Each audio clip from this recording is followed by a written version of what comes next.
I'd been doing commercial diving for 15 years, but this job felt different from the moment I got the call. The company rep couldn't give me a straight answer about why the rig had been abandoned so suddenly back in the 80s. All he'd say was that operations stopped overnight and they needed a structural inspection before deciding whether to demolish it or sell it for scrap. Probably just environmental regulations, Jeff said as we loaded our gear onto the workboat that morning. You know how it was back then? Companies would just walk away rather than deal with cleanup costs. I wasn't so sure. In my experience, oil companies didn't abandon profitable rigs without a damn good reason. The whole thing smelled fishy, but the pay was good enough that I didn't push for more details. The rig sat about 12 miles off the coast, a rusted skeleton rising out of the gray water. As we approached, I could see why they wanted an inspection. The platform looked like it was barely holding together. Metal beams twisted at odd angles, railings missing entire sections, and what was left of the superstructure covered in decades of corrosion. Jesus, Jeff muttered, steering our boat around to the lee side. This thing's a death trap. That's why we're here, I said, checking my dive computer, to see if it's worth saving or if they should just blow it up. We tied off to one of the lower support beams and started unloading our equipment.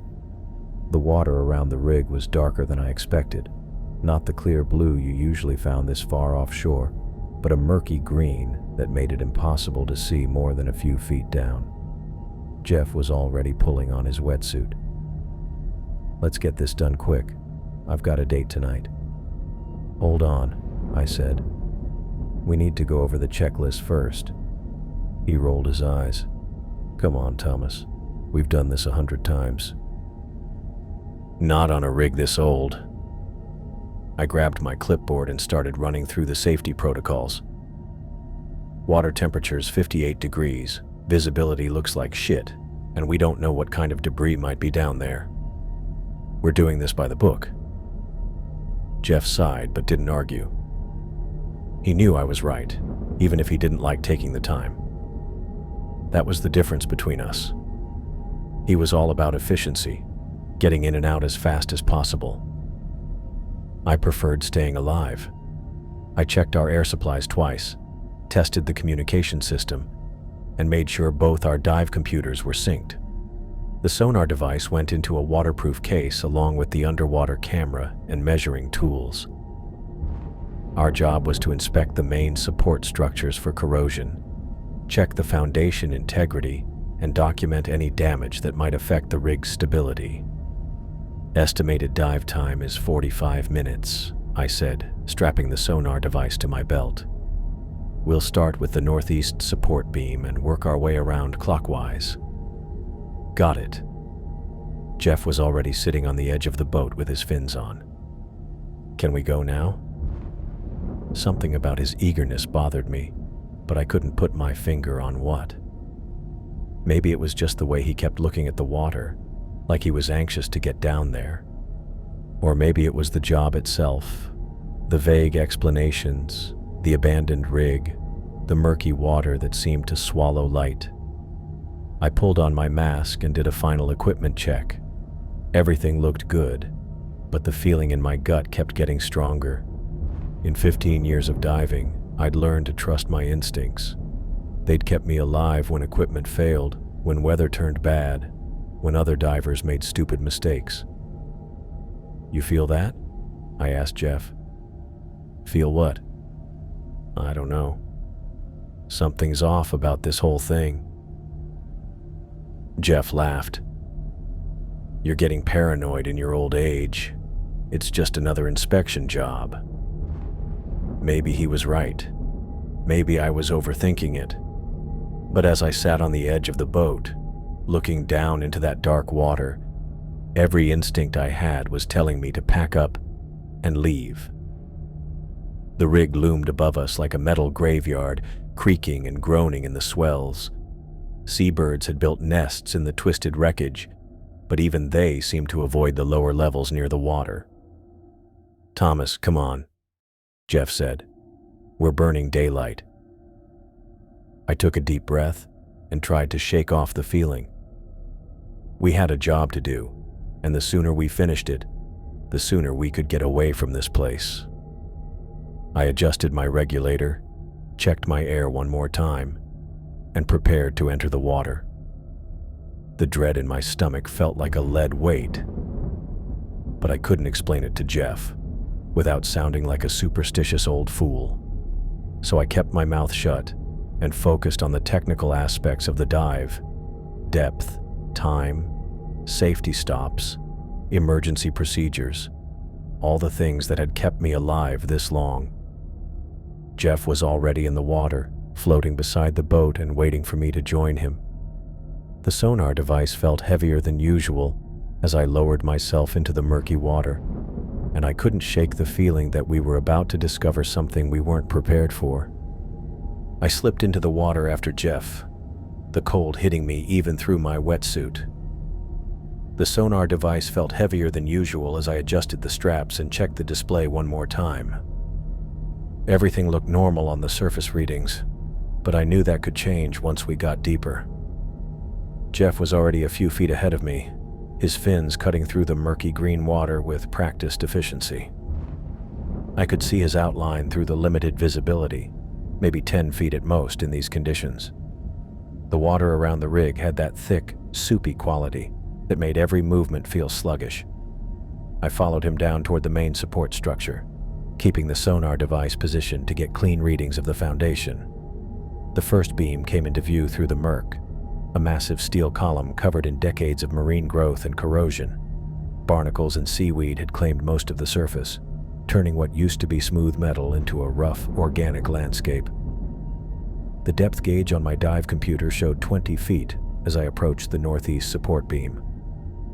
I activated the sonar device and started my first scan, watching the display as it mapped the structure's dimensions. The readings looked normal at first. Solid steel, the expected thickness for a rig this size.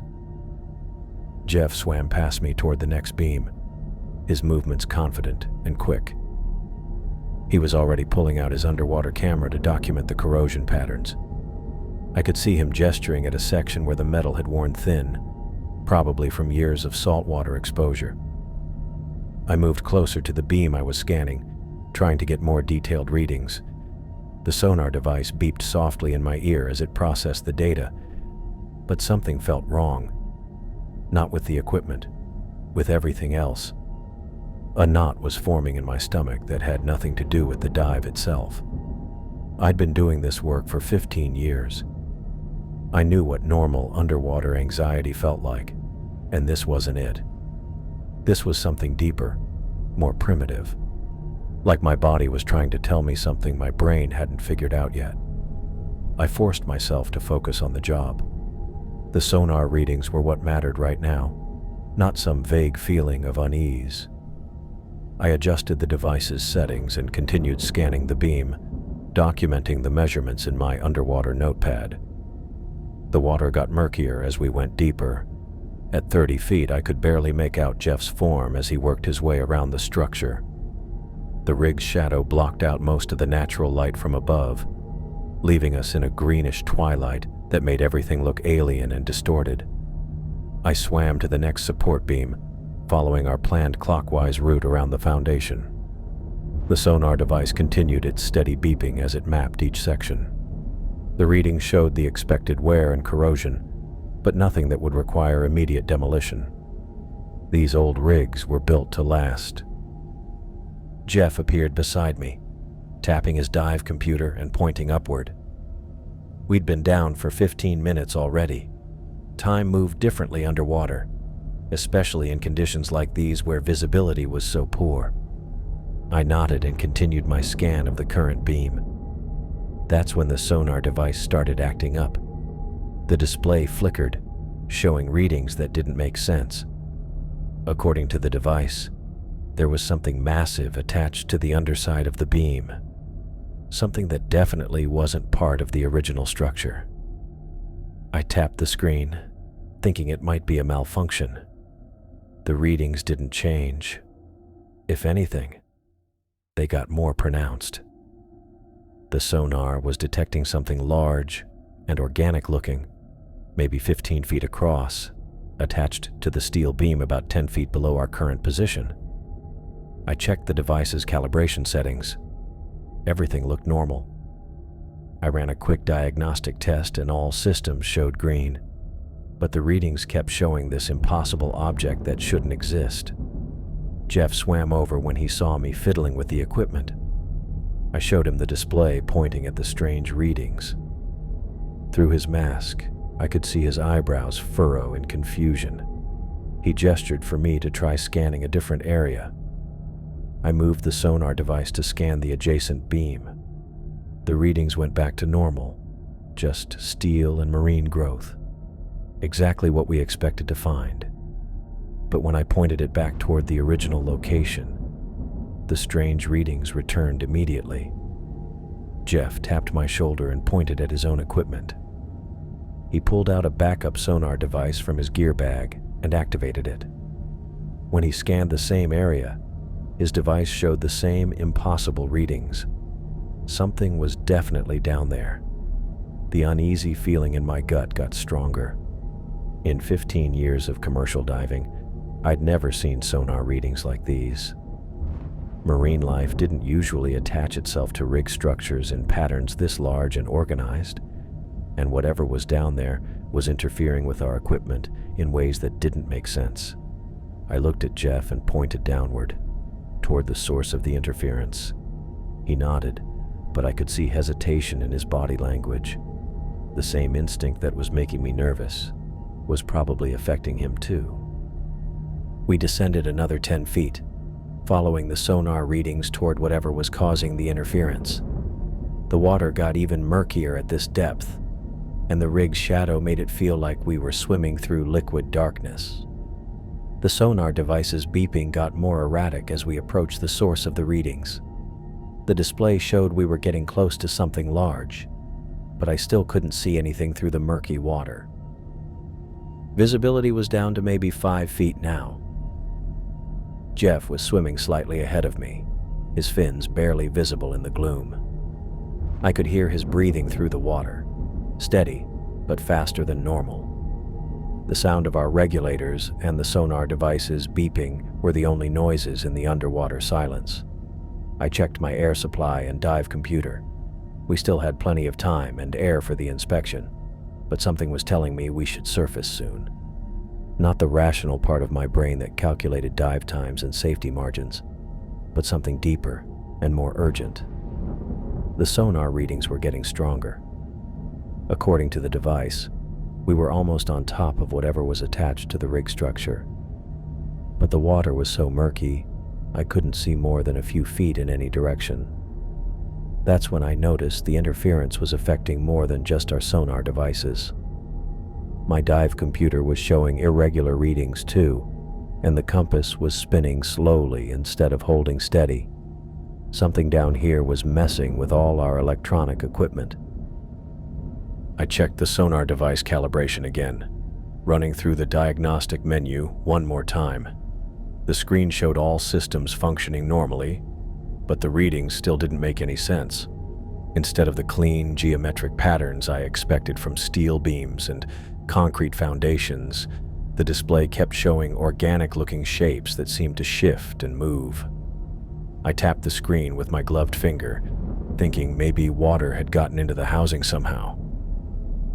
The readings flickered for a second, then went back to the same impossible patterns.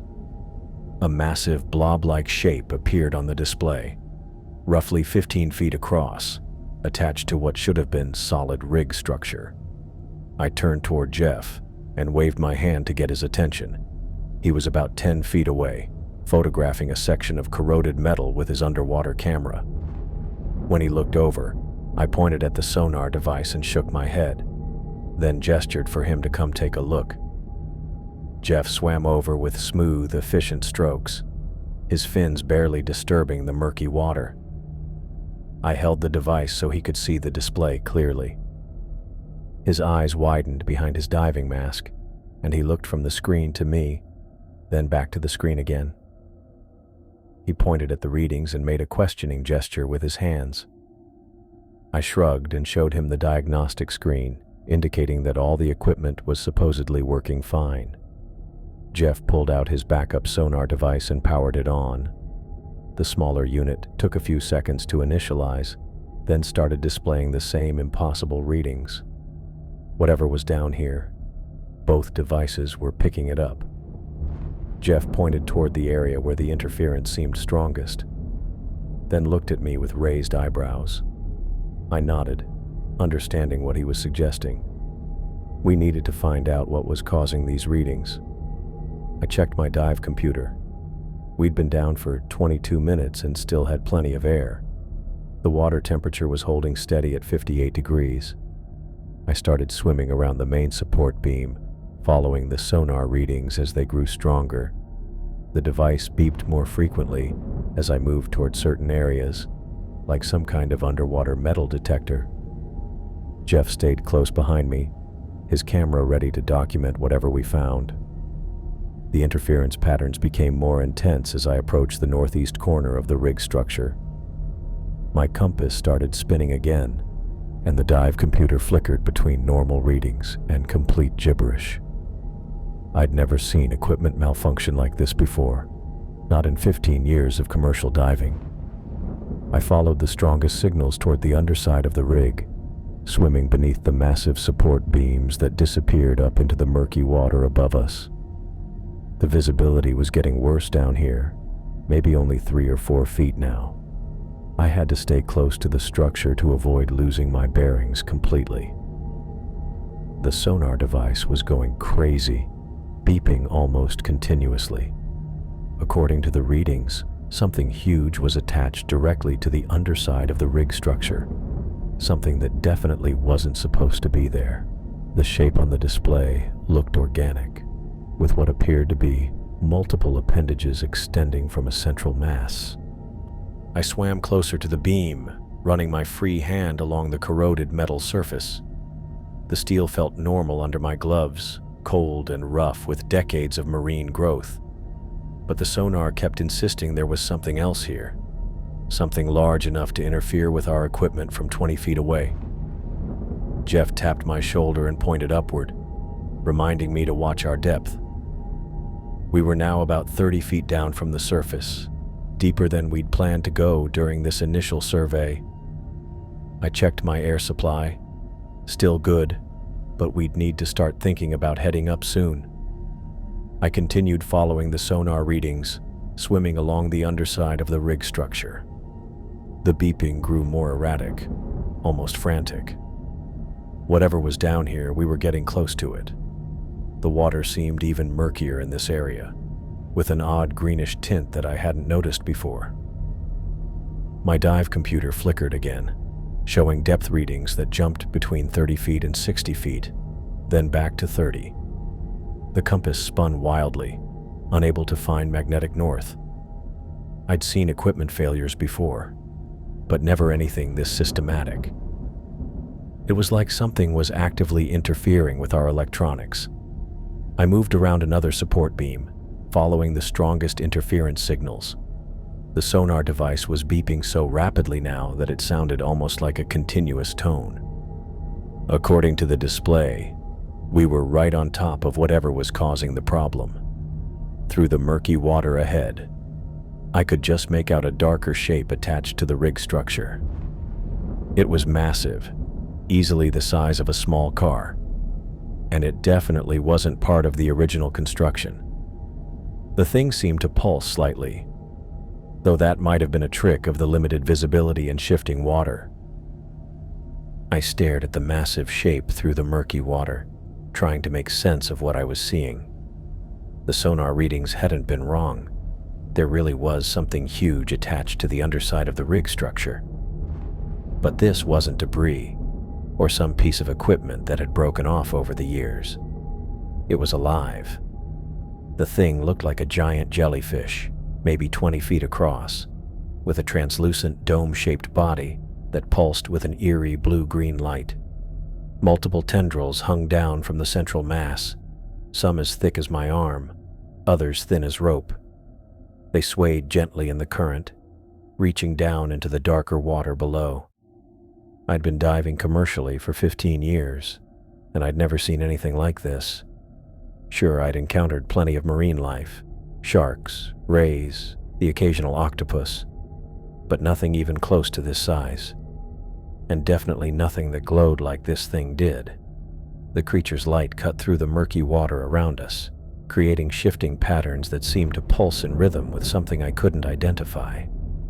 Each pulse sent waves of bioluminescence rippling across its translucent skin, like watching electricity flow through living tissue. I tapped my dive computer and checked my air supply.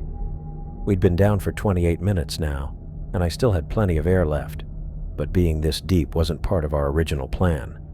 I should signal Jeff and start documenting this discovery properly. I turned and waved to get Jeff's attention. He was about 15 feet away, still photographing the corroded support beams with his underwater camera. When he looked over, I pointed toward the creature and gestured for him to swim over. Jeff's eyes went wide behind his diving mask when he saw what I was pointing at. He immediately started swimming toward me, his fins cutting through the water with quick, efficient strokes. The camera hung from a strap around his wrist, forgotten for the moment. When he reached me, I pointed at the creature again, and then at my sonar device, showing him the readings. The display was going crazy now, with the interference stronger than ever. Jeff pulled out his backup sonar and powered it on. Within seconds, his device was showing the same chaotic readings mine had been displaying. We floated there for a moment, both of us staring at this thing that shouldn't exist. The creature seemed completely unaware of our presence, continuing its slow, rhythmic pulsing. The light patterns were almost hypnotic to watch, waves of blue and green flowing across its surface in complex sequences. I found myself studying those patterns more closely. There was something about the way the light moved that seemed deliberate, like it was trying to communicate something. The pulses weren't random. They followed a rhythm that felt almost musical, if that made any sense underwater. My training kicked in, reminding me to maintain a safe distance from unknown marine life. This was basic diving safety. You don't approach creatures you can't identify, especially ones this large. But as I watched the light patterns continue their hypnotic dance, I felt a strange pull to swim closer. The rational part of my mind knew I should stay back, document what we'd found, and surface to report this discovery to the proper authorities. Marine biologists would want to study this thing, whatever it was, but the longer I watched those pulsing lights, the more I felt drawn to move toward it. The patterns seemed to be speaking directly to my mind somehow, bypassing my conscious thoughts and appealing to something deeper. Each pulse sent a wave of, curiosity? Longing? I couldn't put a name to the feeling, but it was growing stronger. I started swimming toward the creature before I'd consciously decided to move. My fins pushed me through the water almost on their own, carrying me closer to those mesmerizing light patterns. The magnetic pull grew stronger with each stroke, like the thing was calling to me specifically. The creature's tendrils swayed gently in the current as I approached, some of them reaching up toward the rig structure above, others hanging down into the darkness below. Up close, I could see that its skin wasn't just translucent. It was almost glass-like, with the bioluminescent patterns flowing beneath the surface like living circuitry. 20 feet became 15, then 10. The pull was getting stronger, and I found it harder to think about anything except getting closer to those beautiful, hypnotic lights. I couldn't help myself. The creature's light was pulling me in like nothing I'd ever felt before. My fins kicked automatically, pushing me closer to that massive jellyfish thing, even though every part of my training screamed at me to keep my distance. The pulsing got stronger as I got closer. Blue and green waves of light rippled across its translucent body, and I couldn't look away. It was like watching the most beautiful thing in the world, and I had to get nearer to it. Had to touch it. That's when the vision started. 1 second I was staring at this creature attached to the rig, and the next second I was seeing something completely different. The water around me disappeared, and suddenly I was swimming through an endless blue void. No rig, no surface above me, just infinite ocean stretching in every direction. But I wasn't alone down there. Something massive was waiting for me in the depths below. Something so big I couldn't see the edges of it. Just a dark shape that went on forever, calling to me. And I wanted to go to it. Needed to go to it. The vision felt more real than the actual water around me. I could feel myself swimming deeper and deeper, following that pull toward whatever was waiting in the darkness. My lungs should have been screaming for air, but in the vision I didn't need to breathe. I just kept swimming down. Then another flash, and I saw myself abandoning everything, leaving the rig inspection, leaving Jeff, leaving the surface world entirely, just swimming away into the deep ocean to find that massive presence that was calling to me. It felt right. It felt like coming home. I kicked harder toward the creature, desperate to get close enough to touch those pulsing lights. The visions were showing me exactly where I needed to go, and I had to follow them. Nothing else mattered anymore.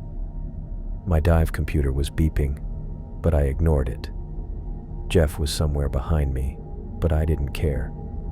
All I cared about was getting to that beautiful, glowing thing and letting it show me more of what was waiting in the depths. I reached out toward one of its trailing tendrils, maybe 6 feet away now. The light was so bright it filled my entire field of vision. The visions were getting stronger, showing me swimming deeper and deeper until I found that enormous presence waiting for me in the darkness.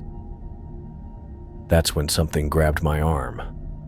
I spun around and saw Jeff right next to me, his eyes wide behind his diving mask. He was pulling on my arm, trying to drag me away from the creature. I could see him gesturing frantically, pointing upward toward the surface. No way. I wasn't leaving. Not when I was this close. I yanked my arm out of his grip and turned back toward the creature. The visions were still there, still showing me that infinite blue void and the massive thing waiting in the depths. I had to follow them, had to find out what was calling to me. But Jeff grabbed me again, this time with both hands. He wrapped his arms around my chest from behind and started pulling me backward, away from those beautiful pulsing lights. I fought him, twisted in his grip, trying to break free so I could get back to the creature. The visions were fading the farther he dragged me, and I couldn't let that happen. I needed to see more, needed to understand what was waiting for me down there. Jeff was stronger than me, though. He kept pulling me backward even as I struggled against him, kicking and trying to swim back toward the creature. I could see its lights getting dimmer as we moved away, and the visions were starting to break apart.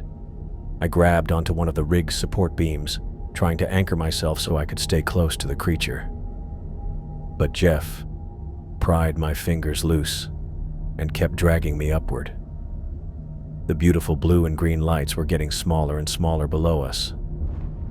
The visions disappeared completely when we got about 30 feet away from the creature.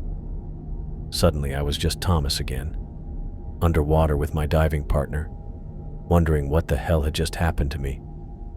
But I could still feel it, that pull toward the creature, toward whatever was waiting in the deep ocean.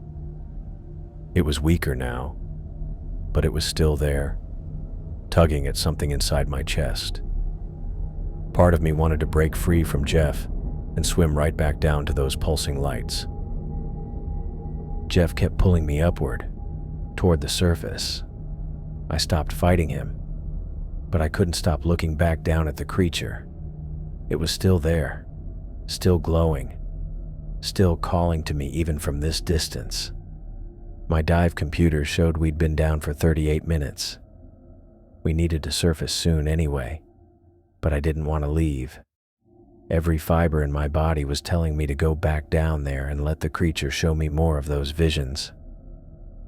Jeff tapped his dive computer and pointed upward again. He was right. We were pushing our bottom time, and we needed to start our ascent. But as we swam toward the surface, I kept looking back at that beautiful, pulsing light getting smaller and smaller below us. The pull was still there, even as we got farther away. Weaker, but persistent. Like a song I couldn't get out of my head, except it was coming from somewhere deep in the ocean, calling me to come find it. I broke the surface, gasping, my regulator falling from my mouth as I grabbed for the boat's ladder. The cold air hit my face like a slap, and I could hear Jeff surfacing behind me, his breathing heavy and ragged. My hands shook as I pulled myself up the metal rungs, water streaming from my wetsuit. "Jesus Christ," Jeff said, hauling himself onto the deck beside me. He yanked off his mask and ran a hand through his wet hair. What the hell was that thing? I couldn't answer right away. My head felt like it was full of cotton, and every time I tried to think about what we'd just seen, the thoughts slipped away like water through my fingers. I sat down hard on the deck, still trying to catch my breath. "I don't know," I finally managed. "I've never seen anything like it." But that wasn't entirely true. Even as I said it, part of me wanted to go back down there. The feeling was like an itch I couldn't scratch, a constant pull toward the edge of the boat. I forced myself to look away from the water and focus on getting out of my gear. Jeff was already stripping off his wetsuit, moving with quick, efficient motions. "We need to call this in," he said. "Report it to the company. Let them send a team of marine biologists or whatever." I nodded, though the idea of other people going down there made my stomach twist. "Yeah, that makes sense. I mean, we're not equipped for this kind of discovery," Jeff continued, coiling his air hose. "This is way beyond a structural inspection. They'll want specialists." I started working on my own gear, but my hands kept fumbling with the buckles. Every few seconds, my eyes drifted back to the water. Somewhere down there, that thing was still attached to the rig, pulsing with that blue-green light. The memory of it made my chest tight. "You okay?" Jeff asked, noticing my struggle with the wetsuit zipper. "Fine," I lied. "Just tired." He helped me get the suit off, and I was grateful for something else to focus on. But as soon as we finished with the gear, my mind wandered back to the creature. I could almost see those light patterns again, the way they'd moved across its translucent skin like living electricity. "We should get out of here," Jeff said, checking his watch. "Head back to shore and make the call." "Right." I stood up and walked over to the boat's controls, but my legs felt unsteady. The urge to look over the side was overwhelming. I gripped the wheel tighter and tried to concentrate on starting the engine. Jeff was organizing our equipment, stacking the tanks and checking the sonar devices. "Probably best if we don't mention how close you got to it," he said without looking up. "Company might not like hearing their divers were taking unnecessary risks." I thought about those moments when I'd been swimming toward the creature, completely unable to stop myself. The visions I'd seen, that endless blue void and the massive presence calling to me from the depths. My hands started shaking again. "Yeah," I said. "Good point." The engine turned over on the second try, and I felt a small relief as we started moving away from the rig. But even as the distance grew, I kept glancing back at the water. Part of me expected to see something following us, maybe one of those long tendrils breaking the surface. "Forget about it," Jeff said, settling into the passenger seat. "Whatever that thing is, it's not our problem anymore." I wanted to agree with him, but I couldn't shake the feeling that it wasn't that simple. The creature had done something to me down there, shown me things that felt more real than the boat deck under my feet. Even now, with the rig shrinking behind us, I could feel it pulling at the edges of my thoughts. I tried to focus on practical things. We'd need to file a report, explain why we were abandoning the job. The company wouldn't be happy about losing the inspection fee, but they'd understand once we described what we'd found. At least, I hoped they would. The sun was getting lower in the sky, and I realized we'd been underwater longer than I'd thought. My dive computer showed 38 minutes for the last dive, but it felt like we'd been down there for hours. Time had gotten strange near that creature, like the normal rules didn't apply. Jeff was quiet now, staring out at the water. I wondered if he was feeling the same pull I was, the same urge to turn the boat around and go back. But when I looked at him, he seemed more relaxed than I felt, like the whole experience was already fading for him. I envied that. Every time I tried to think about something else, my mind drifted back to those pulsing lights and the visions they'd triggered. The creature was still down there, waiting. The thought made my hands tighten on the wheel. "How long until we reach shore?" Jeff asked. I checked our position. "About 40 minutes. He nodded and leaned back in his seat. "Good. I could use a beer and a hot shower." I tried to imagine being back on land in a bar or restaurant, surrounded by normal people doing normal things, but the image felt distant and unreal. The only thing that felt real was the memory of that creature and the way it had called to me. The boat cut through the waves steadily, carrying us away from the rig, but with every mile we traveled, the pull grew stronger, like a rubber band stretching to its limit. I found myself slowing down without realizing it, my foot easing off the throttle. "Everything all right?" Jeff asked. "Yeah," I said, forcing myself to speed up again. "Just being careful." But that wasn't true either. Part of me wanted to turn around, to go back and finish what we'd started. The rational part of my brain knew that was crazy, but the rational part was getting quieter with each passing minute. I tried organizing our gear to distract myself, checking that everything was secure for the trip back. But my movements felt automatic, like I was going through the motions while my real attention was focused on the water behind us. The creature was back there, and somehow I knew it was aware of us leaving. The sun continued its descent toward the horizon, painting the water in shades of orange and red.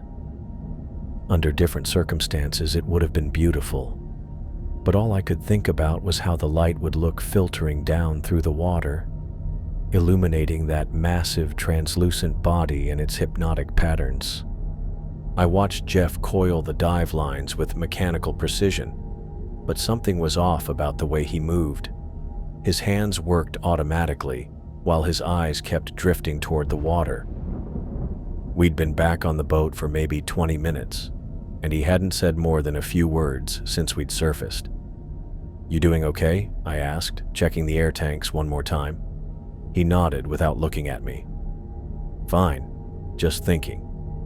But he wasn't just thinking. I could see it in the way he held his head, tilted slightly like he was listening to something I couldn't hear. Every few seconds, his gaze would pull back to the dark water around the rig. I started the engine and pointed us toward shore, but even as we moved away from the structure, Jeff kept turning around to look back. His movements were subtle at first, just glances over his shoulder, but they became more frequent as we put distance between us and the rig. "Hell of a thing down there," I said, trying to get him talking. "Yeah." He was quiet for a long moment. "Hell of a thing." That was it. No discussion about what we'd seen. No speculation about what kind of creature could grow that large. Jeff, who normally couldn't shut up about anything unusual we encountered on a dive, just sat there staring at the water. The boat ride back took 43 minutes. During that time, Jeff spoke maybe 10 words total. He helped me tie off at the dock without being asked, but his movements were distracted, like his mind was somewhere else entirely. We loaded our gear into my truck in silence. Normally, Jeff would be talking about getting a beer, maybe grabbing dinner somewhere. Instead, he just stood by the passenger door, looking back toward the harbor. "You sure you're all right?" I asked again. "I'm fine, Thomas. Just tired." But tired didn't explain the way he kept checking his phone or how he'd started walking toward the water's edge twice before catching himself and coming back to help with the equipment. I dropped him off at his apartment around 7 that evening. He got out of the truck, grabbed his gear bag, and headed for his front door. But halfway up the walkway, he stopped and turned around to look at me. "We should go back tomorrow," he said. "What?" "To finish the inspection. We didn't complete the job." I stared at him. "Jeff, we agreed to report what we found and let someone else handle it. But we're already familiar with the site. It would be more efficient if we finished what we started." The way he said it, so matter of fact, like it was the most logical thing in the world, made my stomach tighten. This wasn't Jeff talking. This was something else. "We're not going back," I said firmly. He looked at me for a long moment, then nodded. "Okay, you're probably right." But even as he said it, I could see he didn't mean it. I went home and tried to put the whole thing out of my mind. Made myself dinner, watched some television, went to bed early. But I kept thinking about the way Jeff had looked at the water, that distant expression in his eyes. My phone rang at 11:30 that night. "Thomas?" Jeff's voice sounded strange, hollow. "I've been thinking about what we saw down there.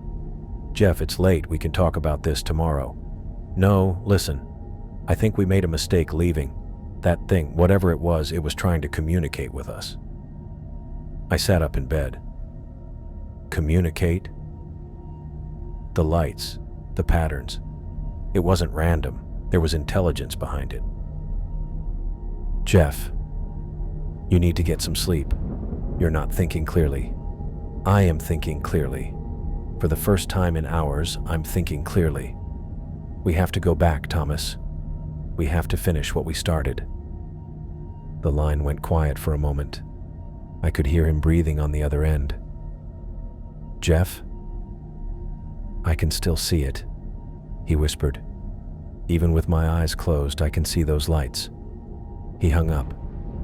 I tried calling him back, but it went straight to voicemail. I considered driving over to his apartment, but what would I say? That I was worried about him because he wanted to go back and look at some kind of sea creature?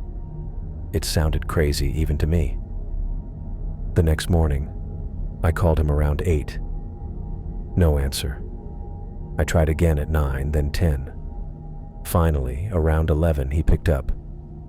"Hey, Thomas. You okay? You had me worried last night." "Last night?" He sounded confused. "What about last night?"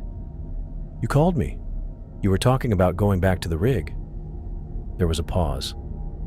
"I don't remember calling you." That made my blood run cold. "Jeff, you called me at 11:30. We talked for maybe 5 minutes. I went to bed around 10. I didn't call anyone." I didn't know what to say to that. Either he was lying or he genuinely didn't remember the conversation. Neither option made me feel better. "Look, why don't you come over? We can talk about what happened yesterday." "Actually, I was thinking we should head back out to the rig, finish the inspection." There it was again, that same flat, matter-of-fact tone. "We're not going back, Jeff. But we have a job to complete. The job is over. We found something that's beyond our scope and we're reporting it. End of story." He was quiet for a long moment. "Okay, you're right. I'll see you later." But I could hear it in his voice. He was just telling me what I wanted to hear. I spent the rest of the day trying to focus on other things, but I couldn't shake the feeling that something was seriously wrong. Around 3 in the afternoon, I drove over to Jeff's apartment. His truck was in the parking lot, but when I knocked on his door, no one answered. I walked around to the back of the building. His apartment was on the ground floor, and I could see through the sliding glass door into his living room. Jeff was sitting on his couch, perfectly still, staring at something on his coffee table. I knocked on the glass. He didn't move. I knocked harder. Still nothing. Finally, I tried the door. It was unlocked. I slid it open and stepped inside. "Jeff?" He turned to look at me, but his eyes were unfocused, like he was looking through me instead of at me. "Thomas, what are you doing here?" "I came to check on you. You didn't answer your door. I was just sitting here thinking." I looked at what he'd been staring at. It was a map of the local waters with the location of the rig circled in red ink. "Jeff, what's this?" "I was planning our route for tomorrow. We should leave early, maybe 6 in the morning. That way we can get a full day's work done. We're not going back." He looked at me like I'd said something incomprehensible. "Of course we're going back. We have work to finish." I sat down across from him. "Jeff, listen to me. Yesterday we encountered something dangerous. Something that affected both of us. You're not thinking clearly right now." "I'm thinking more clearly than I have in years." "No, you're not. You called me last night and don't remember it. You're sitting here planning a dive we already agreed not to make. This isn't you." He stared at me for a long moment, and for just a second, I thought I saw a flicker of the real Jeff in his eyes. But then it was gone.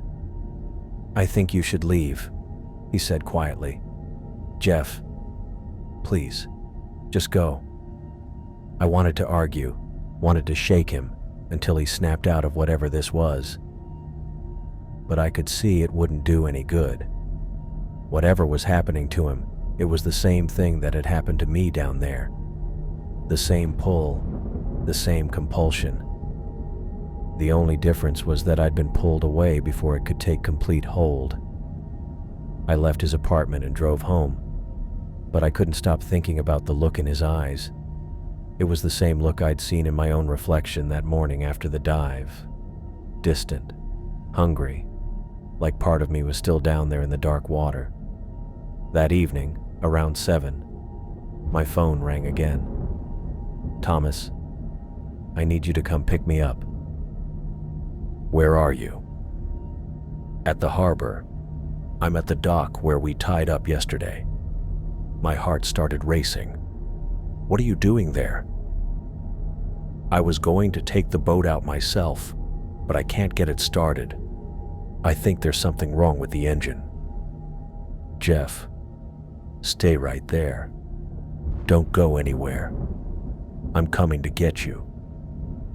I drove to the harbor as fast as I could without getting pulled over. When I got there, I found Jeff standing at the end of the dock, staring out at the water. The boat was still tied up, but he'd already loaded diving gear into it. "Jeff, what the hell are you doing?" He turned to look at me, and I could see that whatever had been left of the real Jeff was almost gone now. His eyes had that same distant quality, but there was something else there too, a kind of desperate hunger. "I have to go back, Thomas. I can hear it calling." "You can hear what calling?" "The creature. It's been calling to me all day. I can't ignore it anymore." I stepped closer to him. "Jeff, that thing is dangerous. It's affecting your mind, making you think you need to go back. But you don't. You need to stay away from it. You don't understand. It needs me.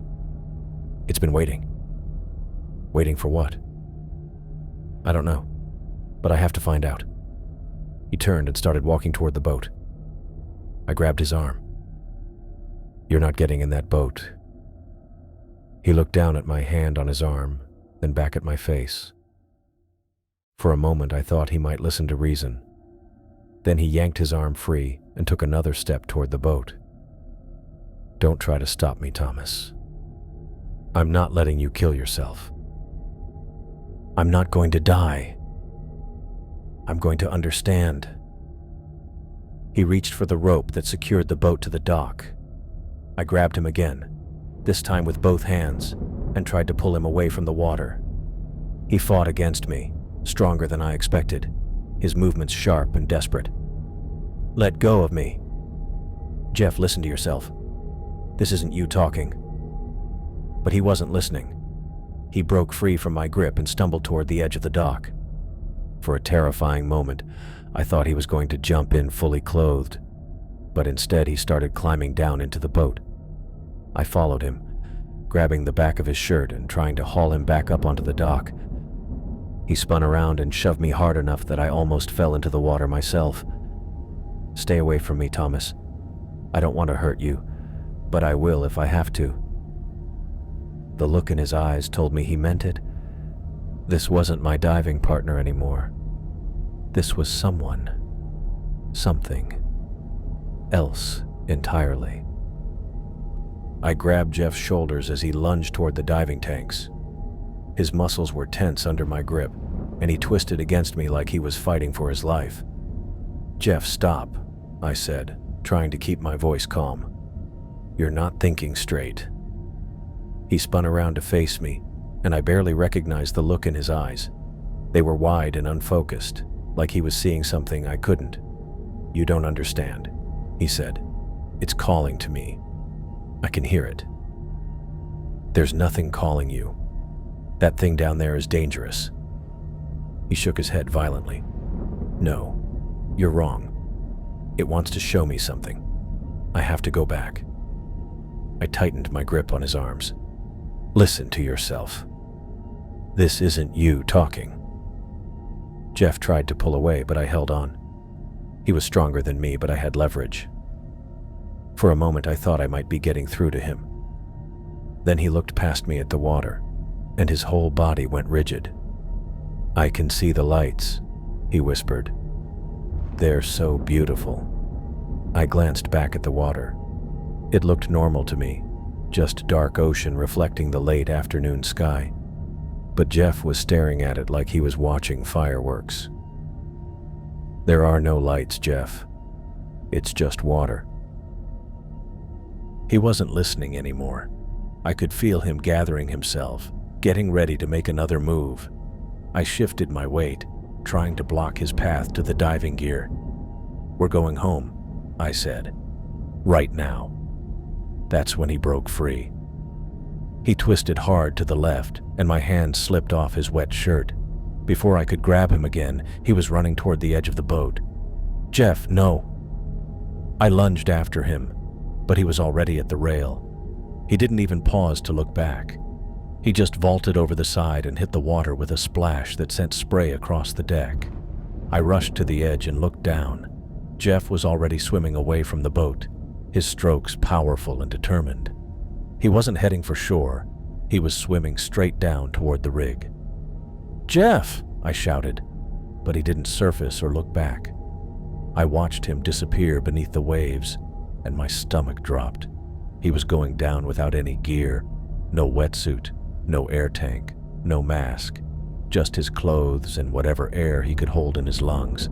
I grabbed the nearest diving equipment and started pulling it on as fast as I could. My hands were shaking as I struggled with the wetsuit zipper. The air tank felt heavier than usual as I strapped it to my back. I didn't have time to do a proper safety check. Jeff was already down there, and every second counted. I pulled on my mask and regulator, then rolled backward off the boat into the water. The cold hit me even through the wetsuit, but I ignored it and started swimming down as fast as I could. The water was murky, just like before, but I could make out Jeff's shape below me. He was swimming with smooth, efficient strokes, like he knew exactly where he was going. I kicked harder, trying to catch up, but he was moving faster than should have been possible for someone holding their breath. As I descended, the familiar outline of the rig structure came into view. The massive support beams stretched down into the darkness, and somewhere below them, I knew the creature was waiting. Jeff was already at the 30-foot mark, still swimming downward with no sign of slowing. I checked my depth gauge, 25 feet, and dropping fast. My ears were starting to feel the pressure, but I kept going. That's when I saw the lights. They started as a faint, blue-green glow coming from beneath the rig, but they were getting brighter as Jeff swam toward them. The creature was rising to meet him, its massive dome-shaped body pulsing with bioluminescent patterns that seemed to dance through the water. I could see its tendrils now, long and graceful, reaching upward like arms welcoming an old friend. They were moving with purpose, not drifting randomly like before. The creature knew Jeff was coming. I kicked harder, pushing myself to swim faster than I ever had before. My lungs were working overtime, and I could hear my own breathing loud and ragged through the regulator. Jeff was maybe 15 feet ahead of me, but the gap felt like miles. The creature's lights were getting brighter, and I could feel something else now, that same pull I'd experienced before. It was weaker than what I'd felt during our first dive, but it was there, tugging at the edges of my mind. I fought against it, focusing on reaching Jeff before he got too close. But Jeff wasn't fighting the pull at all. He was swimming straight toward the creature like it was exactly where he belonged. His movements were becoming more fluid, more graceful, as if the water itself was helping him along. I was at 40 feet now, deeper than I wanted to be without taking time to decompress properly on the way back up. But I couldn't worry about that now. Jeff was almost within reach of the creature's tendrils. The massive jellyfish-like thing was fully visible now, its translucent body at least 20 feet across. The patterns of light flowing beneath its skin were hypnotic, and I had to force myself to look away and focus on Jeff. He was slowing down, his arms and legs moving in a dreamy, almost floating motion. The creature's tendrils were reaching for him, and he was reaching back. I put everything I had into one final burst of speed, stretching my arms out to grab Jeff's legs. My fingers brushed against his ankle just as the first tendril wrapped around his waist. I watched in horror as the creature's tendrils wrapped around Jeff's waist and legs like thick, translucent ropes. The bioluminescent patterns pulsed brighter as it tightened its grip, and Jeff's body went limp in the water. He wasn't fighting anymore, just floating there as the thing pulled him deeper. I kicked hard, pushing myself down through the murky water. My lungs burned, but I had to reach him. The tendrils were thick as my arm and felt like wet rubber when I grabbed them. I pulled with everything I had, trying to pry them loose from Jeff's body. The creature didn't even seem to notice me at first. Its massive dome pulsed with those hypnotic lights, and more tendrils drifted around us like underwater snakes. I wrapped my arms around Jeff's chest and kicked upward, but the thing's grip was incredible. It was like trying to pull someone free from steel cables. Jeff's eyes were open but unfocused, staring at the creature's lights. His regulator had fallen from his mouth, and bubbles streamed from his lips. I shoved my backup regulator toward his face, but he didn't respond. The creature's influence had him completely. I grabbed one of the tendrils with both hands and yanked as hard as I could. The thing finally seemed to notice me then. More tendrils started moving in my direction, reaching out like they wanted to grab me too. I had to let go and kick backward to avoid them. The creature began descending, pulling Jeff with it. I followed, swimming down as fast as I could, but my dive computer was beeping frantically. I'd been down too long already, and my air gauge showed I was running low. The depth was increasing, 60 feet, 70 feet, 80 feet. The water got darker as we went deeper.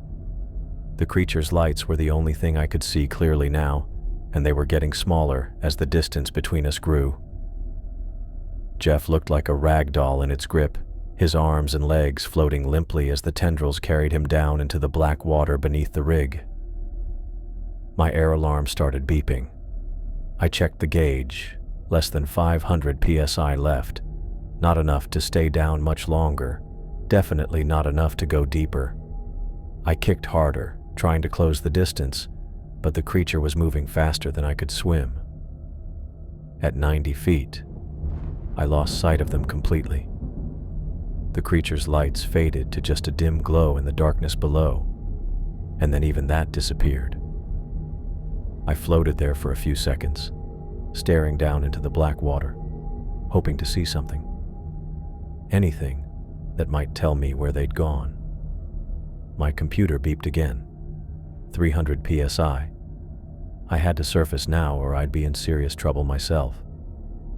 I looked down one more time, but there was nothing. Just darkness and the faint outline of the rig's support beams disappearing into the depths. I started swimming up, fighting every instinct that told me to keep searching. The ascent felt like it took forever. My air ran lower with each breath. 200 psi, then 100.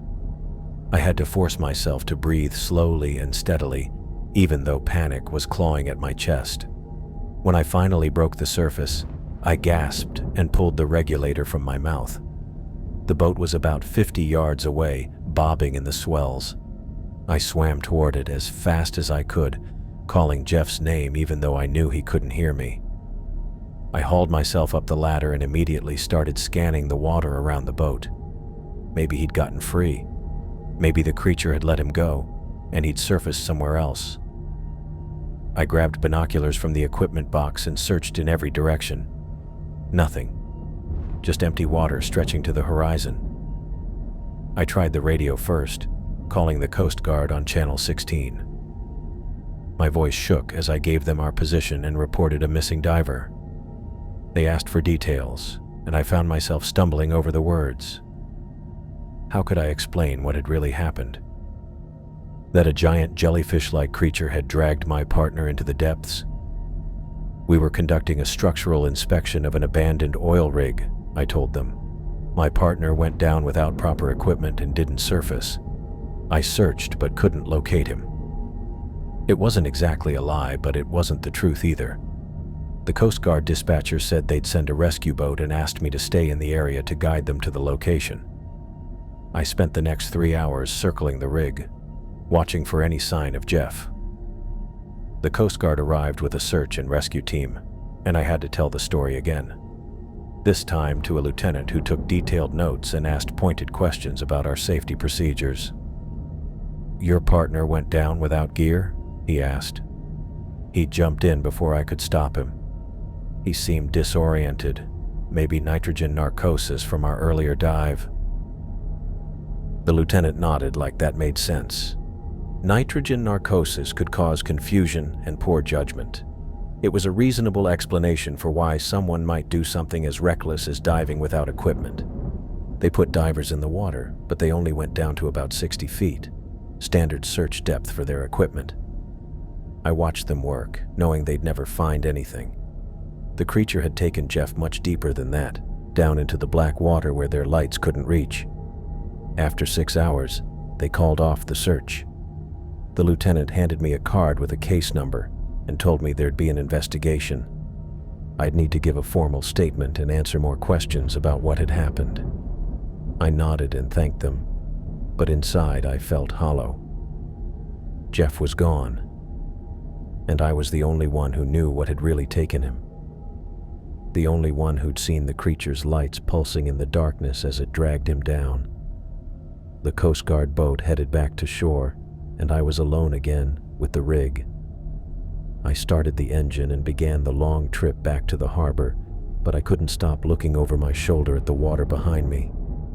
Part of me expected to see those bioluminescent patterns rising from the depths, but the ocean stayed dark and empty. Back at the harbor, I tied off the boat and sat on the dock for a long time, staring at the water. I'd have to call Jeff's family, explain what had happened. I'd have to face the investigation and stick to my story about a diving accident. No one would believe the truth, and even if they did, what good would it do?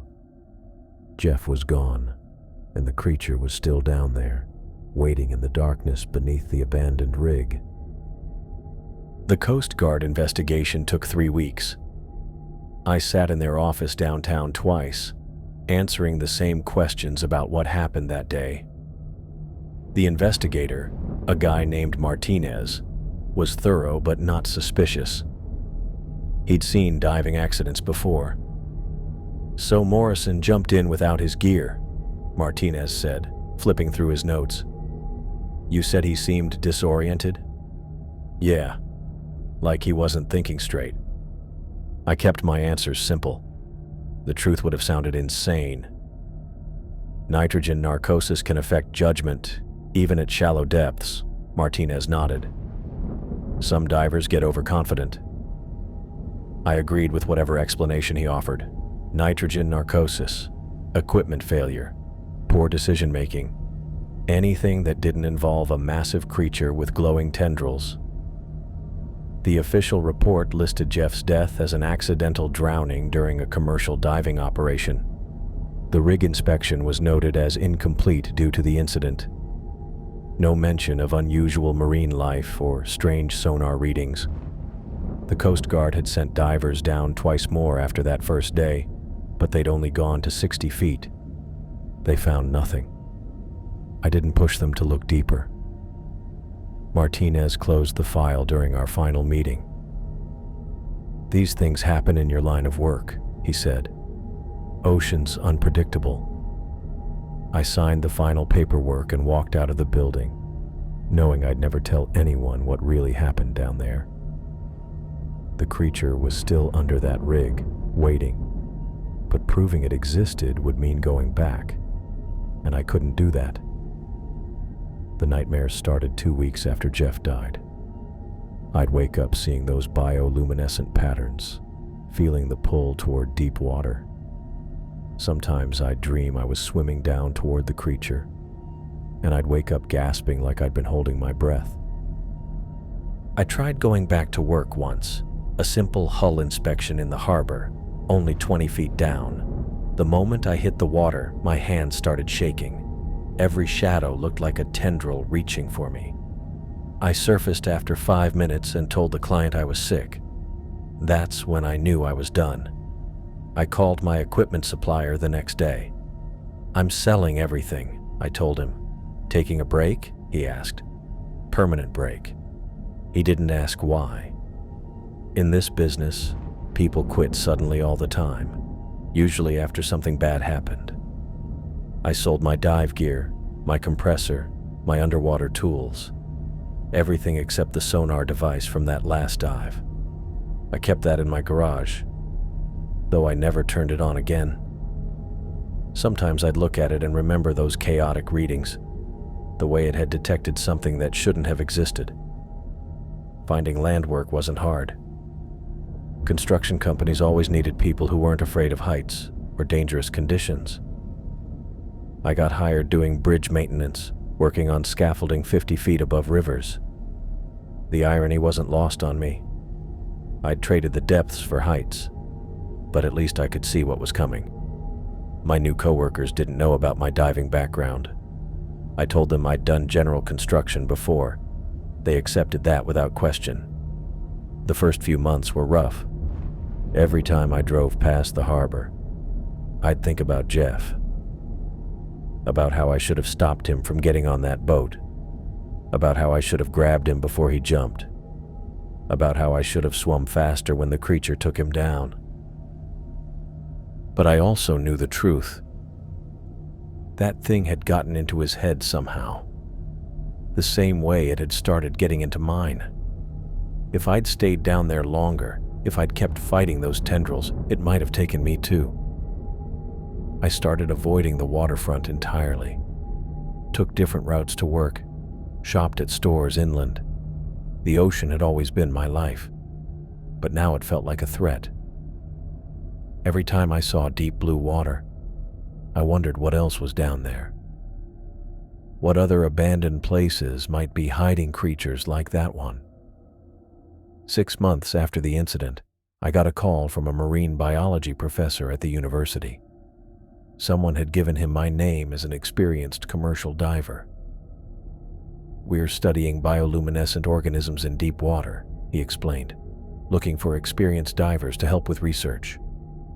I hung up without saying goodbye. The professor called back twice. I didn't answer. A year passed. Then 2. The nightmares became less frequent, but they never stopped completely. I'd still wake up sometimes, feeling like something was calling to me from deep water. On those nights, I'd get up and check that all my windows were closed, like the ocean might somehow reach me 20 miles inland. I never looked up news about the rig, never checked if other diving teams had been sent to finish the inspection. I didn't want to know if anyone else had encountered that creature. Part of me hoped it would stay hidden forever. Part of me worried it wouldn't. The guilt never went away. Jeff had a sister in Portland who called me once, asking about his last day. I told her he'd been excited about the dive, that he'd seemed happy. I didn't mention the obsession, the way he'd stared at maps of the water, the hollow look in his eyes when he talked about going back. She thanked me for being his friend. I hung up and sat in my kitchen for an hour, staring at nothing. 3 years after the incident, I was working on a bridge over the Columbia River when I saw a news report on my phone. A research vessel had discovered a new species of deep-sea jellyfish off the Oregon coast. The article included a photo. A translucent, dome-shaped creature with long tendrils. My hand started shaking so badly I had to put the phone down. The creature in the photo was smaller than what I'd seen under the rig, and it was in much deeper water. But the basic shape was similar. The article mentioned bioluminescence and unusual behavior patterns. I deleted the article without reading the rest. That night, I dreamed about Jeff swimming down toward glowing lights, and I woke up knowing I'd made the right choice. Some things were better left in the depths. Some mysteries weren't meant to be solved. The ocean kept its secrets, and I kept mine. I spent the next 20 years trying to forget what happened under that rig, but some memories don't fade no matter how hard you try to bury them. The nightmares came less frequently as time went on, but they never stopped completely. I'd wake up in the middle of the night, gasping for air, feeling like I was still underwater watching those tendrils wrap around Jeff's body. The construction work kept me busy during the day.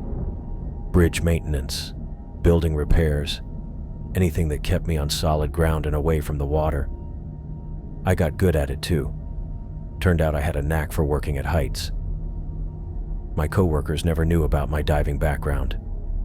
As far as they were concerned, I'd always been a construction guy who didn't like boats. I moved inland after the first year. Couldn't stand living near the coast anymore. Every time I heard waves or smelled salt air, my hands would start shaking. I found a small place about 60 miles from the ocean, in a town where the biggest body of water was a creek that ran behind the hardware store. It wasn't much, but it was far enough away that I could pretend the ocean didn't exist. The guilt never left me, though. I'd replay that night over and over, wondering what I could have done differently. Maybe if I'd tackled Jeff before he reached the edge of the boat. Maybe if I'd called for help sooner. Maybe if I'd never taken that damn job in the first place. But deep down, I knew the truth. Once that thing got its hooks into someone, there wasn't much anyone could do to stop it. I kept the sonar device in my garage for 15 years before I finally threw it away. Every time I walked past it, I'd remember those readings.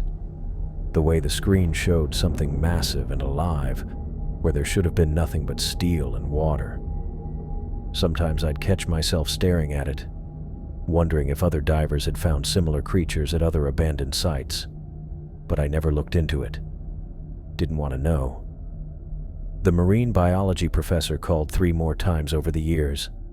I recognized the number and never picked up. He left voicemails talking about research opportunities and unusual sightings off the coast. I deleted them without listening to the whole message. Whatever he was studying, I didn't want any part of it. My retirement came early. By the time I turned 55, I had enough saved up to stop working altogether. The construction company threw me a small party, and my supervisor said I'd earned it after all those years of reliable service. They had no idea I was running from something that lived in the depths of the ocean. I tried dating a few times, but it never worked out. How do you explain to someone that you can't go to the beach because you're terrified of what might be lurking beneath the waves? How do you tell them that the sound of water lapping against a dock makes you break out in a cold sweat? Most women thought I was just being difficult when I suggested dinner at restaurants that weren't near the waterfront. The news reports about marine discoveries always found me somehow. A new species of deep-sea creature discovered off the California coast. Unexplained sonar readings near oil platforms in the Gulf of Mexico. Divers reporting strange encounters with bioluminescent organisms. I'd read the headlines and feel my chest tighten, wondering if other people had seen what I'd seen. But I never reached out to any of them. Never tried to compare stories or find answers. Some nights, when the wind was blowing hard and I could hear it howling around the house, I'd think about Jeff. Wonder if he was still down there somehow, or if the creature had just consumed him. I tried not to think about what that might have looked like. Tried not to imagine him struggling in those tendrils as they pulled him deeper into the darkness. The official story never changed. Accidental drowning during a commercial diving operation. Equipment failure and poor decision-making. The Coast Guard file was closed, and as far as anyone knew, that was the end of it. I never corrected anyone who brought it up. Never hinted that there might have been more to the story. The truth died with Jeff, and I intended to keep it that way. I stopped reading diving magazines after the first few years.